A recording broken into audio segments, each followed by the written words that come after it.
Assalamualaikum warahmatullahi wabarakatuh. Perkenalkan kami dari kelompok 3 yang beranggotakan saya Eli Rizky Anggraini dengan NIM K8421013 dan teman saya Fadila Mita Sofiana dengan NIM K8421016. Di sini kami akan mempresentasikan materi terkait dengan aksiologi pendidikan. Sebelum itu, mari kita berdoa agar diberikan kelancaran dan kemudahan dalam menerima ilmu pelajaran yang akan disampaikan. Berdoa dipersilahkan.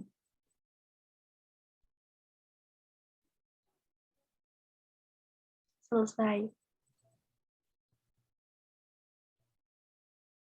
Subjudul yang pertama yaitu aksiologi dan aksiologi pendidikan. Yang pertama, saya akan menjelaskan pengertian dari aksiologi.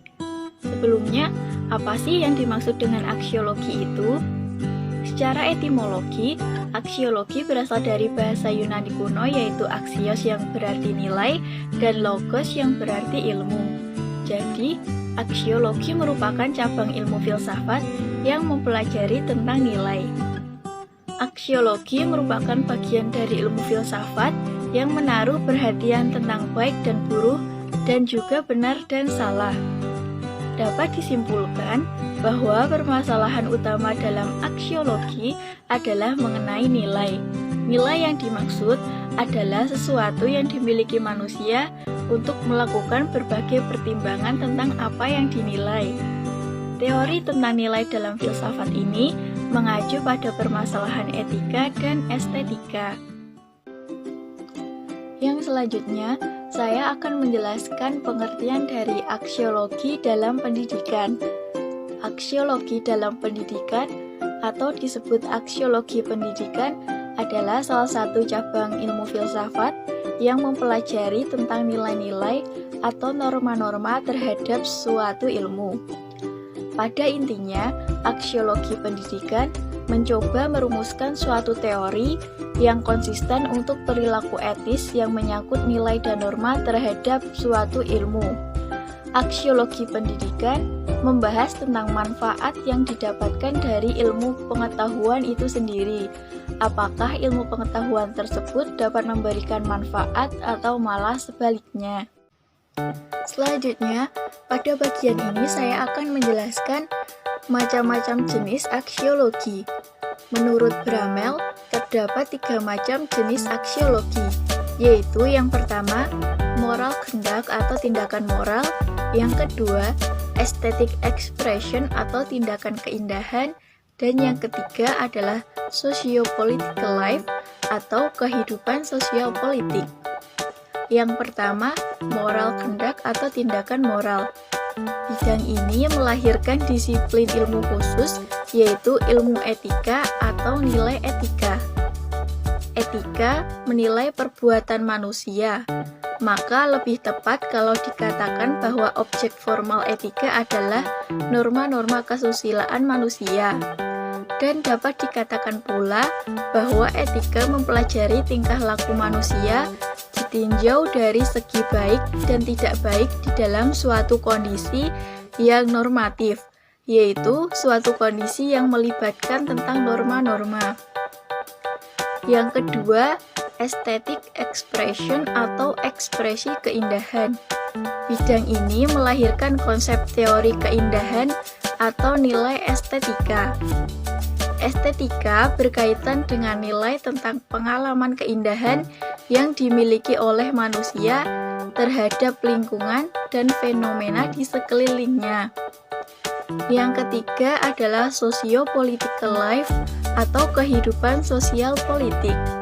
Bidang ini melahirkan konsep sosiopolitik atau nilai-nilai sosial dan juga politik.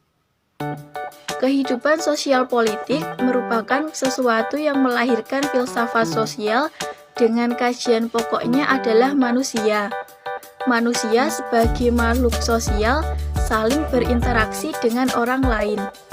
berdasarkan susunan kodrat, manusia tidak hanya sekedar makhluk jasmaniah, tetapi juga makhluk rohaniah dan makhluk sosial yang memiliki daya cipta atau kognitif, rasa afektif, dan karsa atau konatif.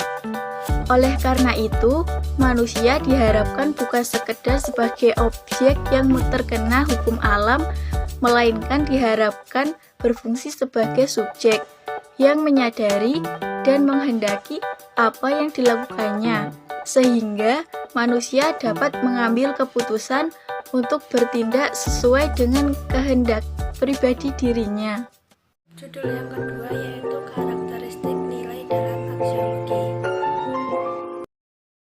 Sebelum memasuki pembahasan yang kedua ini, izinkan saya untuk bertanya, apa sih yang dapat dikatakan dengan nilai itu?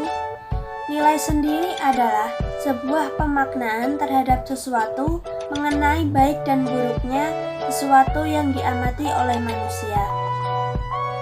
Dalam aksiologi sendiri, nilai memiliki beberapa karakteristik yang berkaitan dengan teori nilai, yaitu 1. Nilai objektif atau subjektif. Nilai dapat dikatakan objektif jika ia tidak bergantung pada subjek atau kesadaran yang menilai.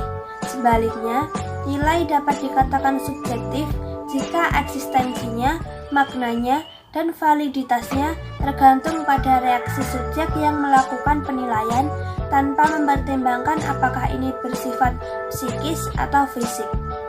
Yang kedua yaitu nilai absolut atau berubah.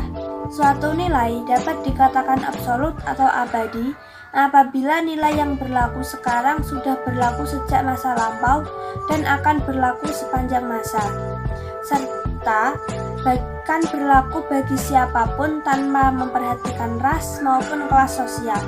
Di pihak lain, ada yang beranggapan bahwa semua nilai relatif sesuai dengan keinginan atau harapan manusia.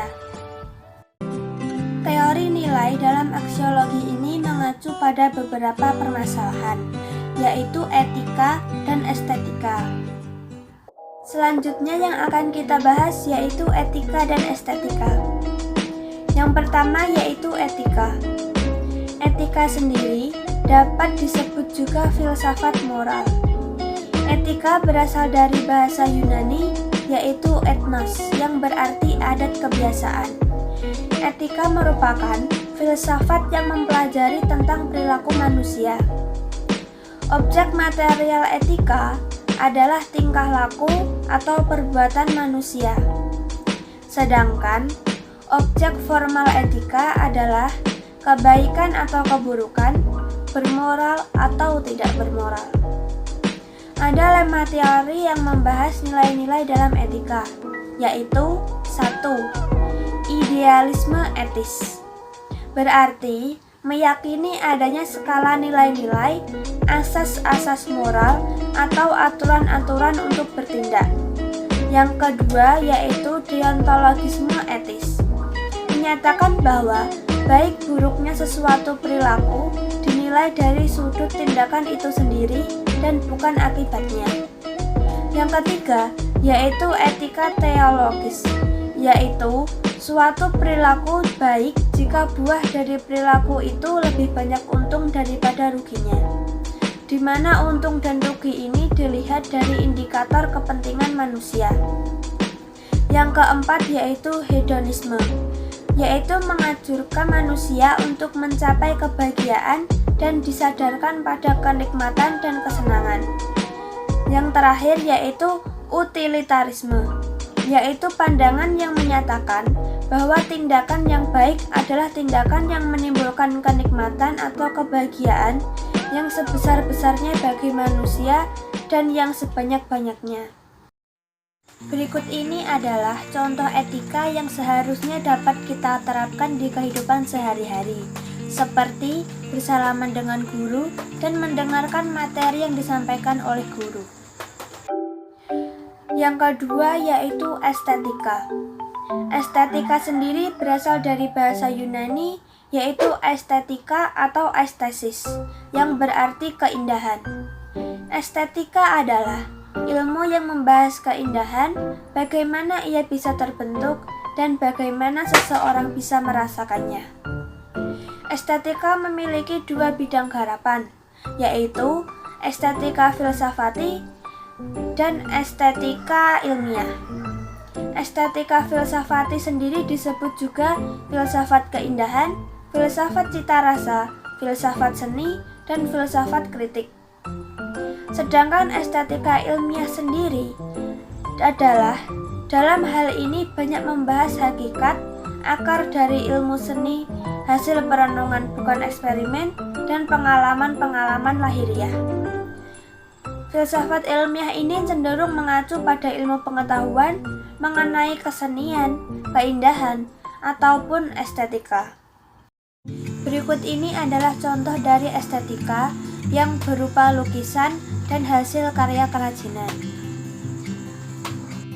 Sebelum kami menutup presentasi pada kali ini, dapat kita simpulkan bahwa aksiologi merupakan cabang filsafat yang mempelajari nilai, sedangkan aksiologi pendidikan adalah salah satu cabang filsafat yang mempelajari tentang nilai-nilai atau norma-norma terhadap suatu ilmu. Aksiologi juga memiliki keterkaitan yang sangat erat dengan nilai, etika, dan estetika. Demikian beberapa hal yang bisa saya sampaikan. Sebelumnya kami mohon maaf yang sebesar-besarnya apabila di dalam penyampaian tadi mungkin ada kesalahan kata atau beberapa pernyataan. Semoga presentasi ini dapat berguna bagi kita semua. Wassalamualaikum warahmatullahi wabarakatuh.